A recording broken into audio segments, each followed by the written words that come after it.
kuluphay yung atanan. Artista na ako! Tiga saan ka sa Leyte? Sa Palo, Leyte po. Sa Palo. Palo. Palo, alam niyo ba yan?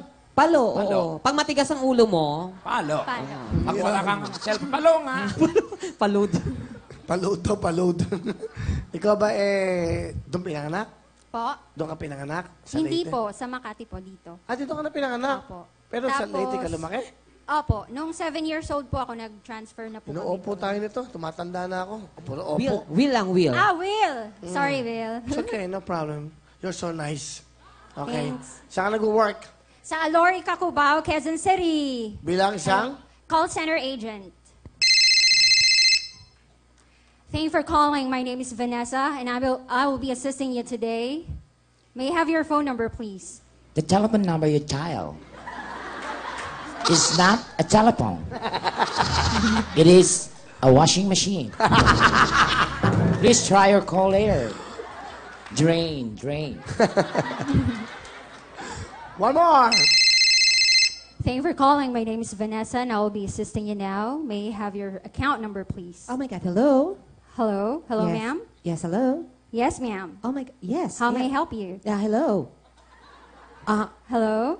Yes, hello? Ma'am, the line is kind of static. Do you Yeah. hear me? Hello? Yeah, this is a recording. Hello? Yes? I'm sorry? Yeah, yes, hello? Yeah? This is a recording. Hello?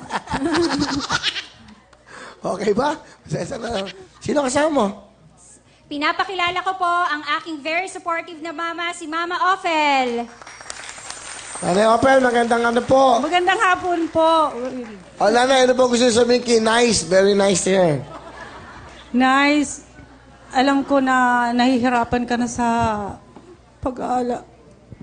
pagtatrabaho mo. Dahil, alam ko na, minsan wala si Papa mo. Ikaw nagtaguyod sa amin.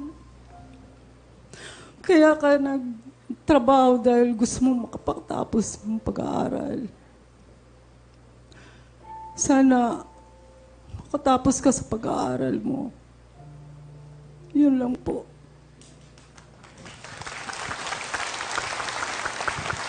Ma, alam mo naman yung paghihirap natin. Alam mo. Mahirap sa isang araw, matutulog ka ng 1 oras lang. Magtatrabaho ako. Tapos mag-aaral. Pag-isip ko. Pagkatapos ng work, diretso sa school. Dahil gusto ko talagang makatapos. Alam mo naman, tayo lang, mahirap pero gagawin ko. Marami nga nagsasabi na bakit nakakayanan mo mapagsabay ang pag-aaral at pagtatrabaho. Pero parang makatulong, iba na rin kasi pagtapos ka ng pag-aaral mo. Hindi ka kakutsahin. Sana, kung naririnig mo pa, kung nanonood ka, sana, kontakin mo naman kami. Lang, mahal na mahal kita, ma.